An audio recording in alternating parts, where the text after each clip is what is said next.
Alright guys, if it is not already very apparent, most of my printing is done with standard FDM printers. I use filament to print almost everything. However, I do have a resin printer, and every once in a while I print with resin. Not very often, but I do have a resin printer and I enjoy it. I love the clarity.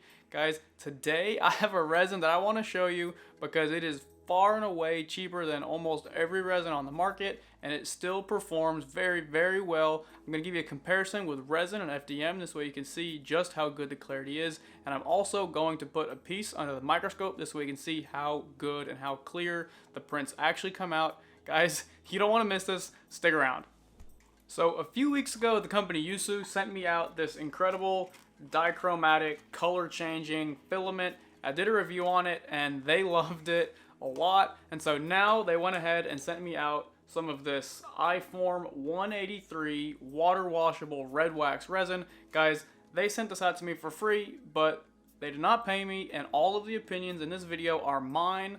Alright guys, before we get into it, I have quite a few models to show you guys throughout this video, so please stick around for all of them. I'm gonna have close-ups, and also on certain models, I am not an SLA slicing expert, so there's quite a few support marks and blemishes. Guys, please do not blame any of that on the quality of the resin.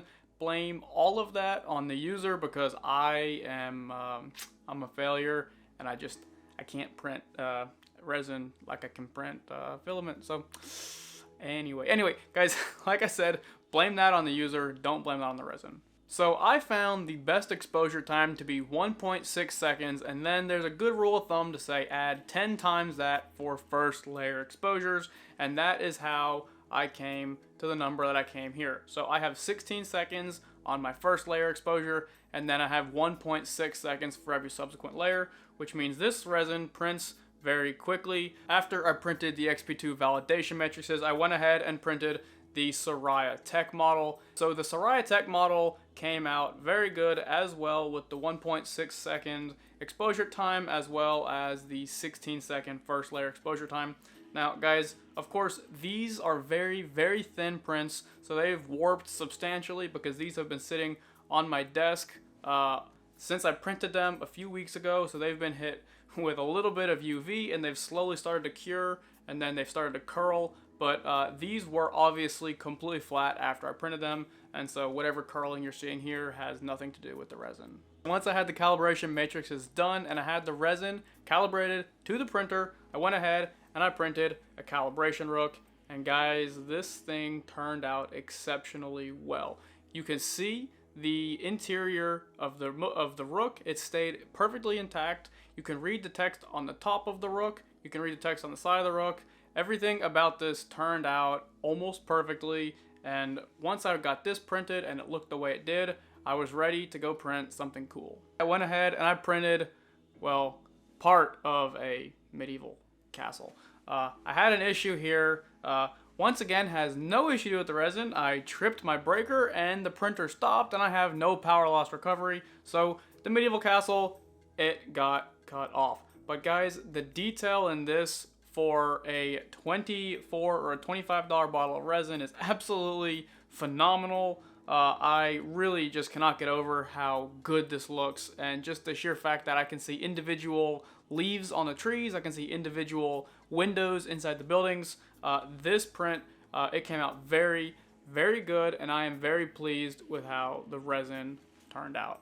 After that, I decided I want to do a comparison between SLA and FDM printing, so I went ahead and I printed this Moon City on my Soval SVO2 in eSun PLA+, and it turned out pretty good, but this is a model that requires lots and lots of high detail, and it definitely is more suited towards an SLA printer. So of course I printed it in resin with the iForm 183 red wax water washable resin, and guys, this is absolutely fantastic. And when I saw this, I could not get over how absolutely amazing it was. I mean, every single fine detail that you could possibly have in this model is shown in the resin. You can see individual scrapes and craters and crack marks in the moon.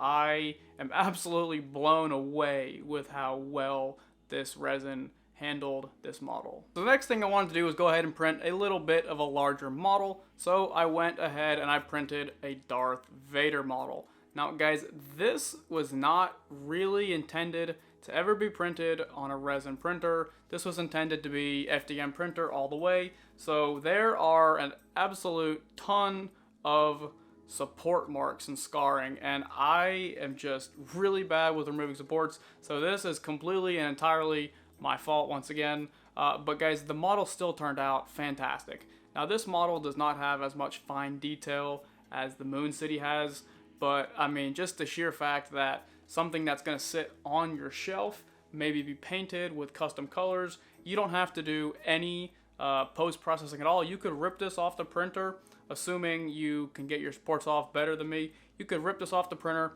and then paint it the same day with absolutely no post-processing, and it's going to look fantastic. The very last model I printed was this cup of pie, 3.1415, yada yada yada yada. Anyway guys, this is a very, very challenging model to print.